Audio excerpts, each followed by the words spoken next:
Have you ever found yourself in the heat of an argument where your first instinct is to put up your guard and deflect the blame, where understanding takes a back seat and defending drives the conversation? But we never expressly said that. We did say it. When did we say it? I don't know when we said it, but we said it. Welcome to a topic that is central yet often overlooked in relationships: defensiveness. It's the shield we raise, often subconsciously, to protect ourselves from perceived attacks, but ironically, it can end up causing more harm than good. We're Stephan and Monica. In today's video, we are diving deep into the dynamics of defensiveness, how it shows up, why it happens, and most importantly, how to navigate through it to foster healthier, more open communications in your relationships. Our journey today is not just about identifying defensive behaviors. We're here to equip you with very practical strategies that we've personally used and recommended to countless couples we've worked with. These tactics are designed to lower those walls of defensiveness and build bridges of understanding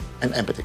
So stick around as we unveil 4 practical and transformative methods that promise to turn your moments of defensiveness into opportunities for deeper connection and mutual growth. Well, how do we actually recognize defensiveness?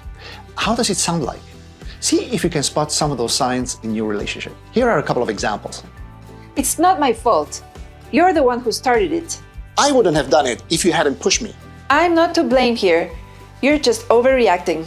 I did that because you make me angry. You always find something to complain about, don't you? So what exactly is defensiveness? It's a kind of self-protection mechanism. When we feel accused or criticized, our instinct is to shield ourselves. And it's human to do so. In relationships, however, this often turns into rationalizing our behavior or counterattacking, which can escalate the conflict instead of resolving it. Exactly, and it can show up in various ways. One common form is rationalizing or justifying behavior to avoid criticism. It's like creating a narrative that deflects blame, making it difficult to address the real issue at hand. Well, it matters, because if you're going to give up your dream, I think it matters that What are you doing know right if now? you were happy. Why are you doing this? I don't.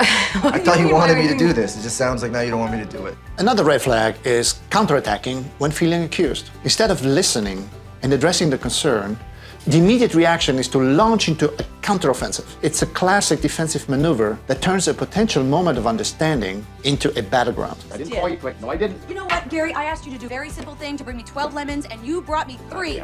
Playing the victim is also a form of defensiveness. When we say things like, "I'm always the bad one here," we're not just deflecting blame, we're also evoking sympathy to avoid accountability. It's a subtle yet potent way of turning the tables in an argument. Are you okay? I didn't say that. Making excuses for our behavior instead of taking responsibility is another sign. It's easy to say, "I did that because you made me angry," rather than admitting fault and discussing the underlying issue. This evasion of responsibility can create a cycle of blame and frustration. I was alone and I had no idea what I was doing. I didn't plan this.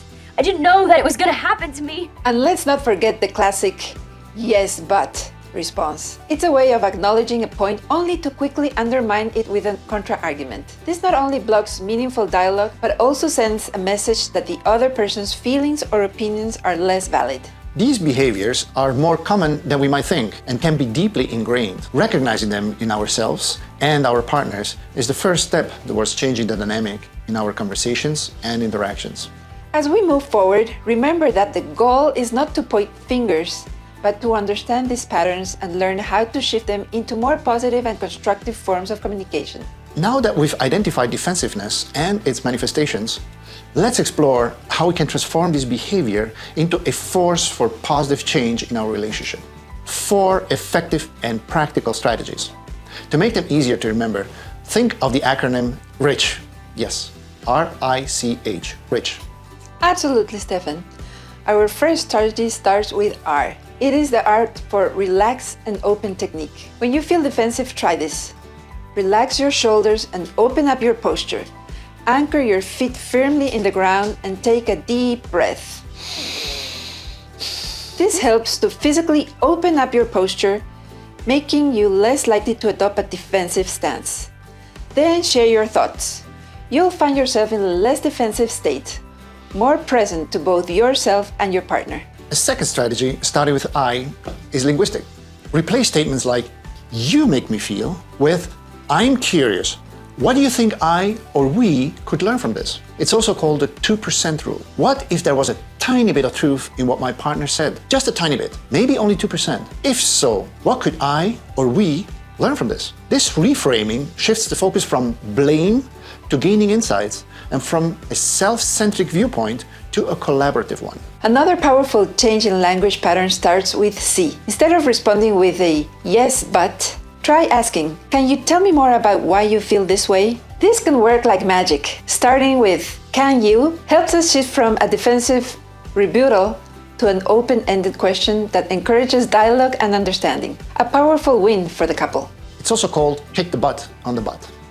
And our forward approach starts with an H. It is deceptively simple, but all the more powerful.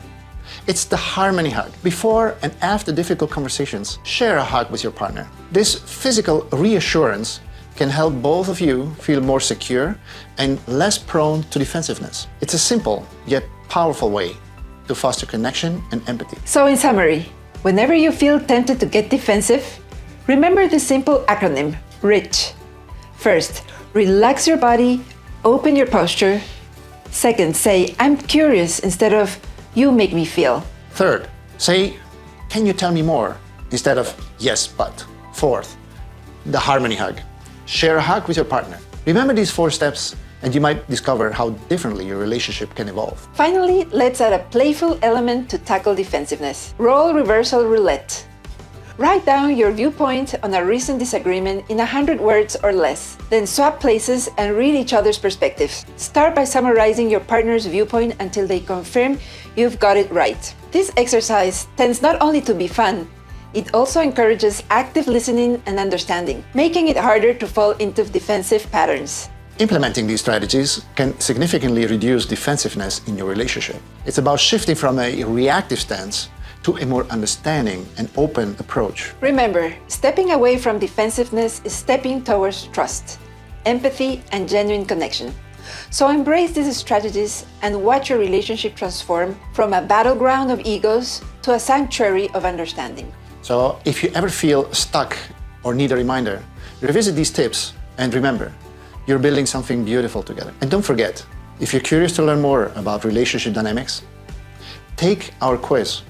It's free and linked in the description below. It's a great tool to understand each other better and to strengthen your bond. Thank you for joining us on this journey of self-discovery and relationship growth. If this video resonated with you, please hit like, share, and subscribe for more strategies to enhance your relationship. Let's transform your love story together.